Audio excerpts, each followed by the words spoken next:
We begin by telling the story of Easter through the eyes of Mary Magdalene. How can I begin to tell you what has been happening with my life? I'm not sure even now that I can get my head around it. It was all so heartbreaking, amazing, wonderful. Going from being lost in despair to overwhelming joy. My story with Jesus begins when he visited the region in which I lived. I was so very ill. And in the moments when my mind was clear, I wished I'd never been born. I was hated and mistrusted by the people around, an outcast in my own area. Can you imagine what that's like? People looking in the other direction as they walk past you in the street, or turning their backs as they see you approach. But Jesus changed all of that. I tried to get near him because I'd heard so much about him, though people tried to keep me away. But then he saw me, held up his hand to stop the others barring my path, and just simply spoke to the 7 demons within me, commanding them to go. My mind immediately cleared. I could think for myself, hear only my inner thoughts, control my own actions. It was like being reborn. After that, I would have done anything for him. I know that some people now gossip that I was married to him, and yes, I loved him with all my heart. And if he'd asked me to marry him, well, yeah, I probably would have said yes. But his mind was on his ministry. That was the central thing in his life, and it was better that way. Then it came to that terrible night when Jesus was arrested. We couldn't believe it when we heard. A false trial, an outraged crowd, which was basically a government-backed riot. The shouts of "Crucify him!" over and over again, and the call for the release of that murderous criminal Barabbas. I had my arm around his mother, Mary, while we watched helplessly as it all happened. She reached out to him as he walked past, beaten and torn, a sword piercing her heart, just as it had been prophesied all those years before. I can't even begin to imagine what it was like for her, watching your child go through all of that, and especially knowing that they were innocent. They paraded him past us, carrying his cross, stumbling on the road, getting an onlooker to help when he fell. And then they nailed him to the cross. Every hammer hit resounding through us, making us recoil. The horror, the ugliness, the pain of it all. How can humanity be so cruel? Sometimes I'm ashamed to be human. And the soldiers were laughing and gambling and throwing dice for his clothes. I wanted to go and shake them all and to tell them to stop, but the others held me back. And then he saw my mother and spoke kindly to her, making sure that she would be taken care of by John. Jesus then spoke to the thief on one side of him, asked God to forgive everyone, and died. It immediately went dark. And I heard later that the curtain in the temple had been torn in two at the same time. Later we looked down at his body. We took down his body and wrapped him in cloths and laid him in a tomb. Because it was the Sabbath, we couldn't do any more, even though we wanted to anoint him with oil. So we decided that we'd come back later after the Sabbath was over. The soldiers rolled a large stone in front of the tomb and stood guard in front of it. I mean, why would they do that? Did they think we were going to steal him away or something? Anyway, after the Sabbath, we came back. There were 4 of us: Joanna, Mary, the mother of James, Salome, and myself. We were worried about how to roll the stone away, as we didn't think that the soldiers would help us. But as we drew near, the guards were running in the opposite direction, looking terrified. We ran to the tomb, fearing that someone had desecrated it, and found to our horror that the stone had been rolled away.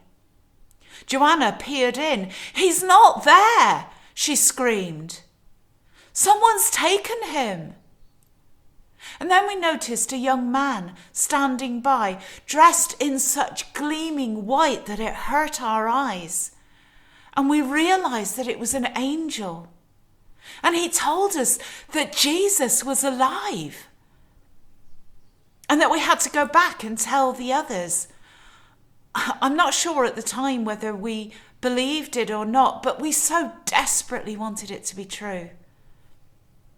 I told the other 3 to go ahead. I would follow. I guess I just needed time to get my head around it all. And then the most amazing moment of my life happened. I stood there, gazing at the tomb, crying, when I heard a voice call my name. Mary. I turned around, but the sun was behind the man, which kind of put him into silhouette, and I couldn't see his face. "Sir," I said, "if you know where they have taken his body, please tell me so that I can go and get it." But it's strange. Even as I spoke, my body was tingling, the hairs on the back of my neck were standing up, my heart pounding, like my body knew what my mind could not fathom. And then he spoke my name again, moving out of the sun. Mary. It was him. It was him. He was alive. What the angel said was true. And my Lord, my dear, dear Lord, was there in front of me. His lovely smile on his face. His body whole, apart from the holes in his hands and his side. I raced over to him, and he told me to go and tell the others that he was risen.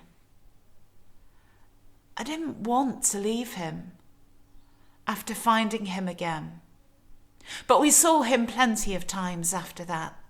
And even though he has now ascended to be with his Father, I know that he's always with me, here, deep in my heart.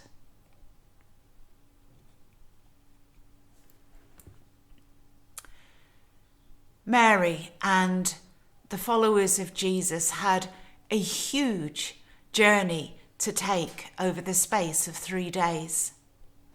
Not a physical journey, but an inner one. As they took that journey that led them from heartache and confusion to joy and hope.